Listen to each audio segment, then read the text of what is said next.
매일 성경 묵상을 돕는 해설 가이드입니다. 안녕하세요. 묵상 코치입니다. 함께 읽고 나눌 말씀은 마태복음 1장 18절에서 25절까지 말씀입니다. 예수님의 탄생에 대해 본문을 소개합니다. 마리아의 임신을 의심한 요셉은 파혼을 하려고 했으나 마리아가 성령으로 잉태된 것이며 잉태한 아들이 선지자들이 예언한 메시아라는 천사의 말을 듣고 순종합니다. 18절에서 21절이 있겠습니다. 예수 그리스도의 나심은 이러하니라.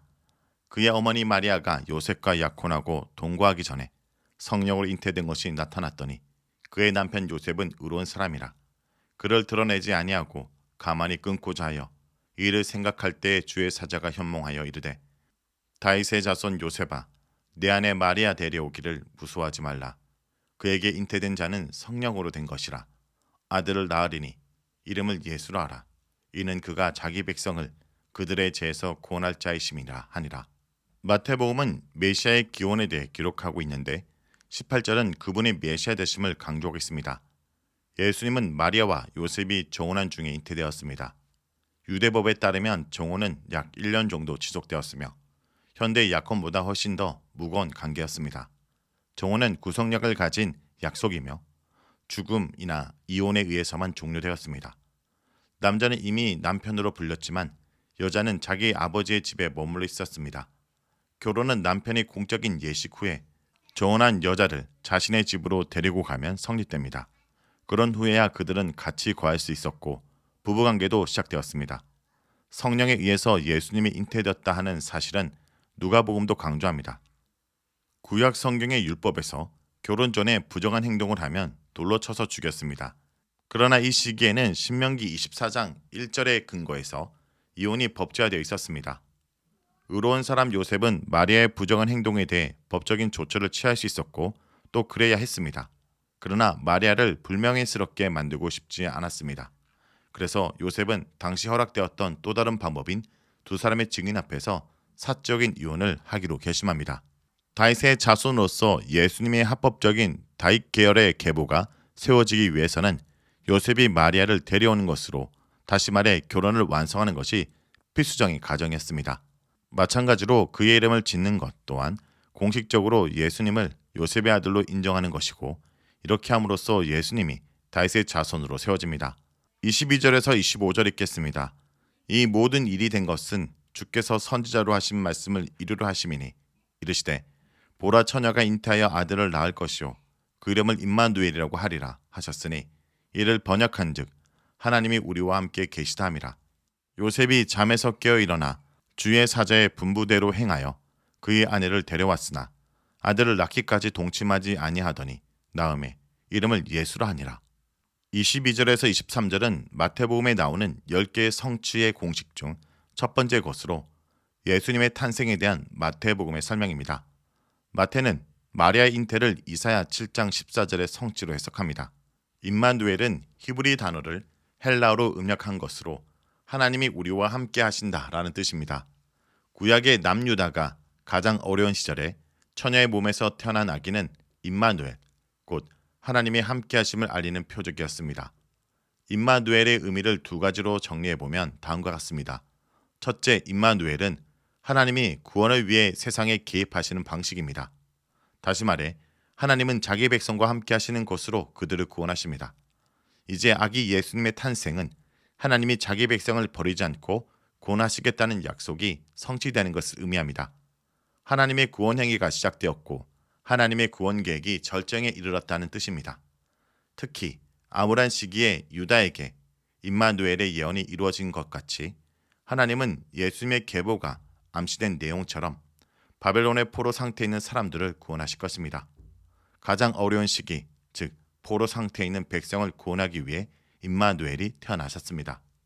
둘째, 임마누엘은 구원의 목적입니다. 죄인들을 구원하신 하나님은 자기 백성과 함께 하십니다. 임마누엘, 즉 우리와 함께 하신 하나님은 마태복음 전체를 아우르는 핵심 주제로서 예수님이 우리와 함께 하시는 하나님으로 밝혀집니다. 이처럼 하나님은 예수님 안에서 백성과 함께 하심으로써 구원하시고 구원받은 백성들과 함께 하십니다. 특히 예수님은 죄인들과 함께 계시기 위해 이 땅에 오셨습니다. 죄인들과 함께 계시는 것이 구원과 해방을 베푸는 방식이기에 예수님은 고난받는 종으로서 십자가에 달리는 수치를 겪으시면서도 우리와 함께 하십니다. 예수님은 구원하실 때에도 우리와 함께 하시지만 구원받은 백성과도 영원히 함께 하십니다. 24절에서 25절은 성령으로 탄생한 사건에 대한 요셉의 반응을 기록합니다. 22절에서 23절에 나타난 마태복음의 설명이 끝나고 21절에 있었던 탕생 이야기는 24절에서 25절로 이어집니다. 요셉이 일어났다라는 표현은 환상을 본 자가 순종할 때 하는 행동들로 에스겔 2장 1절에서 2절, 다니엘서 8장 27절, 누가복음 1장 39절에도 이러한 행동을 합니다. 요셉의 순종은 마리아를 아내로 받아들이고 아들을 낳기까지 아내와 동침하지 않고 아이의 이름을 예수로 짓는 것으로 나타납니다. 18절의 설명에서 언급한 것처럼 마리아를 집으로 데려오는 또는 받아들이는 행위는 결혼이 공식적으로 완료되었다는 의미입니다. 이때부터 공식적으로 부부 생활이 시작됩니다. 그러나 요셉은 마리아와 동침하지 않음으로써 예수께서 성령으로 잉태되어 태어난 사실을 확증한 일에 기여합니다. 다시 말해 예수님의 탄생은 초자연적인 사건입니다. 마태는 요셉을 의로운 사람으로 묘사했는데 의로운 요셉의 순종에 초점을 맞춥니다. 마태복음에서 의인은 하나님의 구원 계획과 이 은혜에 대한 순종, 즉 하나님의 행위와 인간의 반응 둘 다를 의미합니다. 요셉은 이사야 7장 14절의 예언을 성취한 일에 순종합니다. 마치 예수님께서 모든 의를 성취하기 위해 세례를 받는 것처럼 요셉의 순종으로 하나님이 선지자를 통해 주신 예언이 성취됩니다.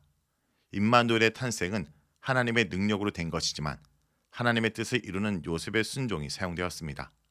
자기 백성을 구원하시는 계획은 은혜의 소식 곧 복음입니다. 이 계획은 순종하는 의인을 통해 이 땅에 실현됩니다. 마태복음 전체는 예수 그리스도를 통해 주어진 하나님의 은혜와 뜻에 대한 순종을 강조합니다. 하나님은 하늘나라의 기쁜 소식을 전하시고 사람의 반응을 사용하십니다. 의로운 사람은 하나님의 구원 계획에 순종하며 이러한 순종은 사랑의 계명에 순종하는 열매를 맺습니다. 자, 여기까지가 마태복음 1장 18절에서 25절까지 말씀입니다. 오늘 말씀을 통해 우리는 무엇을 묵상하고 적용해야 할까요? 예수님은 우리를 죄에서 구원하시기 위해 오셨습니다. 예수라는 이름은 모세가 죽은 후 이스라엘 백성을 이끌고 가나안 땅을 정복하는 지도자 여호수아와 같은 이름입니다. 예수님은 단지 눈에 보이는 압제자의 통치로부터가 아니라 죄의 통치로부터 우리를 구원하시기 위해 오셨습니다. 예수님을 믿고 영접하는 순간 우리는 더 이상 죄의 노예가 아니라 예수님의 백성입니다. 성도 여러분, 아직도 우리를 얽매고 짓누르는 죄는 무엇입니까? 그 모든 죄로부터 우리를 용서하시고 구원하시는 예수님을 찬양하며 그분의 통치를 받는 주의 백성들이 되길 간절히 기도드립니다.